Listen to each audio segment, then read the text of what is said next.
In front of me is Honor 200 Lite, and today I would like to show you how you can connect it using Bluetooth.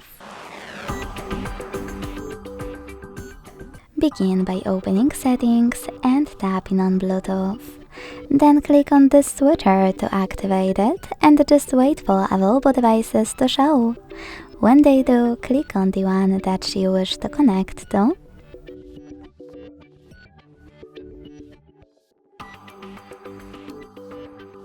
Select Pair in the pop-up and wait for the other device to accept your connection request.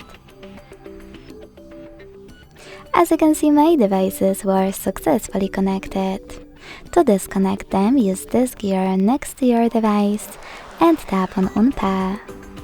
Thanks so much for watching. If you enjoyed this video, leave a like, comment and subscribe. Bye!